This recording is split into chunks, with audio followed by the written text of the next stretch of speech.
Hello, everybody, and welcome back to another episode of English with Gemma, where we turn English practice into progress. Today, we are talking about something that I think is relevant to a lot of you guys, which is the IELTS exam. I'm not an expert on IELTS. I just want to, you know, cover that first and put that out there.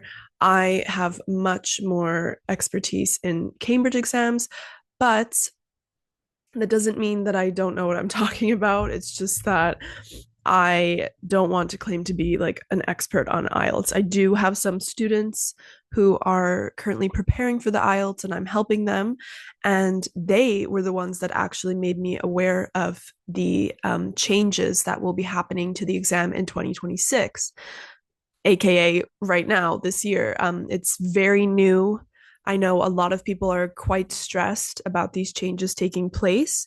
So I just want to explain what changes will be happening with this exam, with the structure, and like put your mind at ease a little bit and help you guys feel a little more prepared if you are taking this exam, or if you are thinking about taking the exam in the future at some point. So even if you're not currently preparing for IELTS, I think this will be relevant to you. And some of these tips that I'm going to be giving will be relevant for other exams.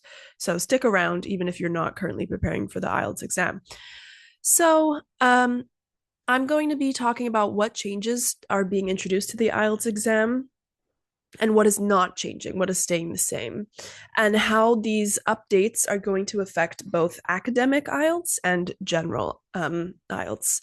So, if you are currently taking the studying to take the IELTS exam and you feel very nervous and stressed, just don't panic.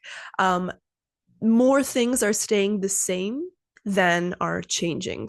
So, there are not so many changes. It's going to sound like there's a lot because I'm going to explain each one by one, but realistically, the exam structure is mostly staying the same. So, um, yeah, this is not intended to scare you or stress you out. The IELTS exam is not suddenly becoming impossible. However, it is becoming more precise, more realistic, and more focused on real English use. And that means that being prepared right now matters more than ever before. So let's break this down clearly step by step. Number one, let's talk about the big picture. Is IELTS really changing? Completely. No. Okay. It's the short answer is no. The core structure of the IELTS exam will remain the same.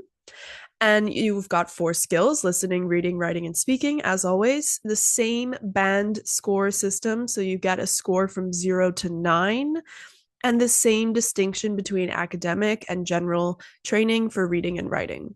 So if you are studying for IELTS, please remember that your preparation has not been wasted. Just because there are changes doesn't mean that you've been doing anything wrong or preparing wrong, but this is just intended to help you prepare better and adapt to these changes.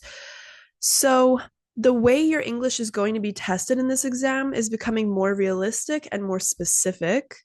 And this exam is increasingly becoming more designed to reflect how English is actually used in real work, life, and academic settings. Number two, the listening. So, what is the change for 2026? It's that there's going to be more accents, more variation in accents, and more real world English.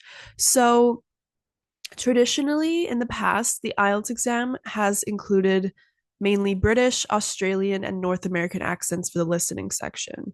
These are still there, but in recent test materials and examiner feedback, we're seeing a wider range of global English accents. So, what does that mean? What does that include? That includes European accents, South Asian accents, and African accents, and other fluent non native English speaker accents.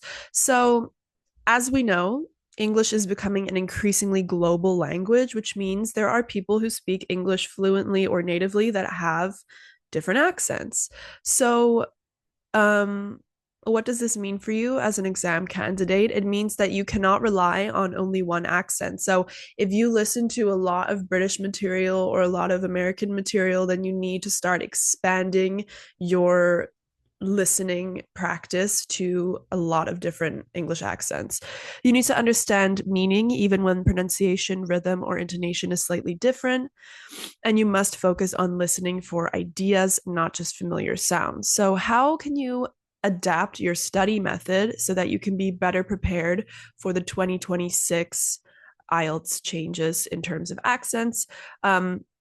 Listen to podcasts, interviews, and lectures from different English speaking regions. A really good resource that I always tell my students is TED Talks or TEDx, um, or TED Ed as well, TED Education. So if you just put TED Talks into Google, you will find a whole bunch of videos. And these are basically just keynote speeches or talks about different topics. And the reason why I'm suggesting them is because they are from people from all over the world. So the majority of them are in the English language, but you will hear a huge range of accents because these experts that talk about their subjects are often from different countries. So it's a great way to expose yourself to different accents. The next tip that I would say is to practice understanding meaning without subtitles when you watch things. And then the third one is train yourself to stay calm. If an accent sounds unfamiliar, don't freak out because panicking is what often causes mistakes. Try not to focus on what you don't understand, focus on what you do understand, and use the context around the speech to help you understand. So even if you only get a few words, you can still kind of understand the gist of something. So don't just shut your brain down if you hear a South Asian accent. You say, oh my God, I can't understand anything they're saying. Just slow down and try and focus on what you do understand. And hopefully that won't even happen because you will be better prepared. You will, be exposing yourself to more accents. So by the time you do the exam, you should be okay. Um, the next section is about reading. So there's going to be more of a focus on precision and less keyword hunting, which means finding keywords in the text. The reading skills are being tested in the same way. So you've got skimming, scanning, which means, reading quickly and understanding the general idea. That's a really important skill to practice. Understanding detail, identifying opinions, and following logical arguments. So that's staying the same, but what is changing is how precisely those skills are tested. So, in recent and upcoming IELTS materials, reading questions are becoming more specific, more detail focused, and less predictable. So, this means that simply keyword matching, where you just find the same word in the text and then choose the answer, is gonna be less reliable than it used to be. So instead, you are going to be expected to understand paraphrasing, follow ideas across sentences, and recognize how information is connected within the text. So, for academic candidates, texts may feel slightly more complex or dense, not because the language is harder, but because the ideas require deeper understanding. So, how can you adapt your study method to be better prepared for these changes? Practice summarizing each paragraph in one sentence. That's your paraphrasing, and that's really important. Ask yourself, what is the purpose of this paragraph? For each paragraph, figure out what the author, what the writer is trying to convey, what message is trying to be sent to the reader. When you read that paragraph, try to understand what is the purpose of this in general.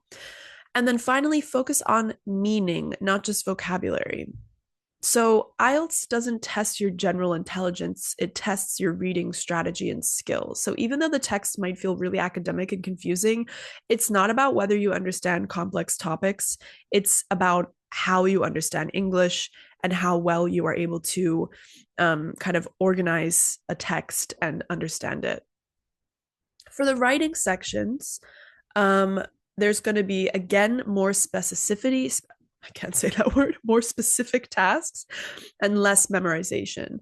So, The structure remains the same. Don't panic. You have a task one, you have a task two, you have academic and general, and you have the same time limits and the same scoring criteria.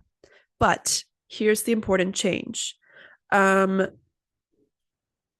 task two essays, questions are asking more and more often to address a very clear angle, respond to a specific situation, or balance ideas carefully.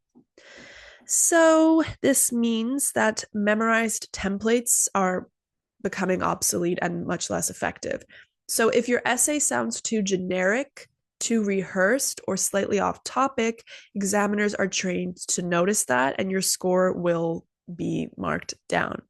So, for academic writing task one, candidates may see more complex charts, mixed visuals, so like not just one type of graph or diagram, but mixed types, or data that requires selecting only the most relevant trends.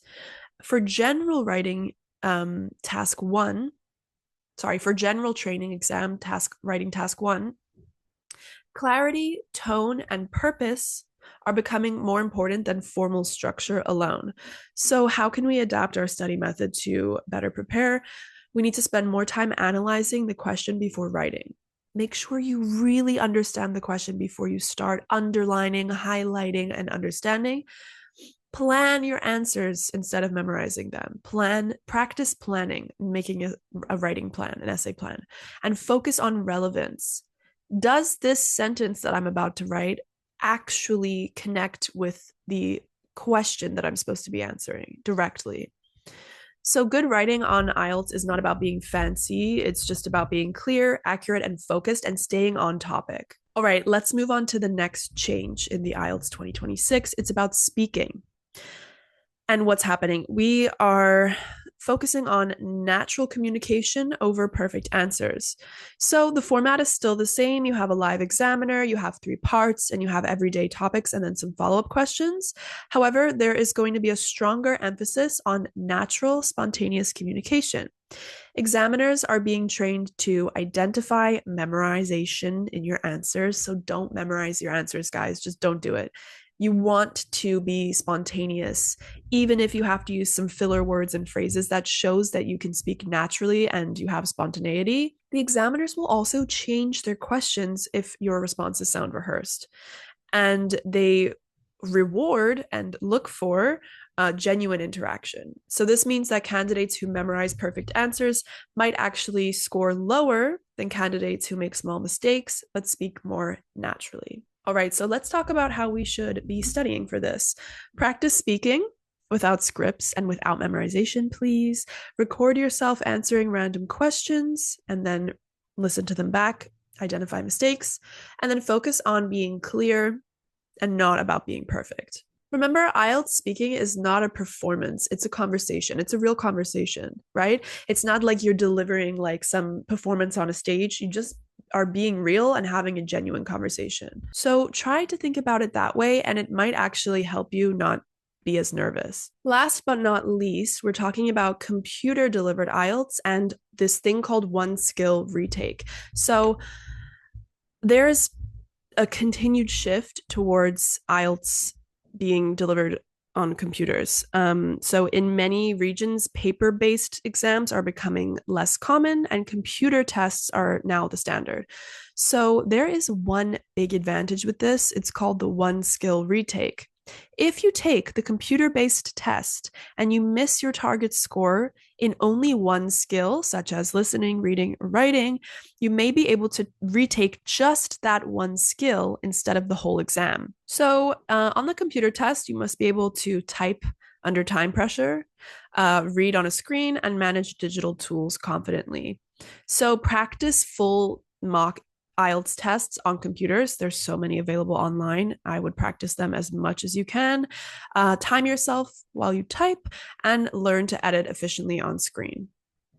So final thoughts for you guys today is prepare, don't panic. There are going to be changes in IELTS in this year. And a lot of people are saying IELTS is so much harder now. It's not that it's like harder, it's just a bit more precise. And the way that you have to prepare needs to be changed up a little bit. But, it's still focusing on real understanding, real communication, and real English use. So if you prepare thoughtfully and carefully, expose yourself to real English, and adapt your strategy slightly, you are not at a disadvantage. You are actually better prepared for life beyond the exam. Because, of course, exams are testing our level of English, but they are really helping us prepare to speak real English. And that is what IELTS is trying to focus on, to not just be another English exam, but to really help its candidates prepare to speak real life English. Take your time, prepare smartly, and trust that your English skills are growing all the time. I hope this helped you guys. If you're currently studying for the IELTS and you're taking it soon, good luck. Let me know how it goes. And let me know if you have any further questions about the IELTS exam in the comments below. See you guys next time. Thanks for listening and watching. Bye.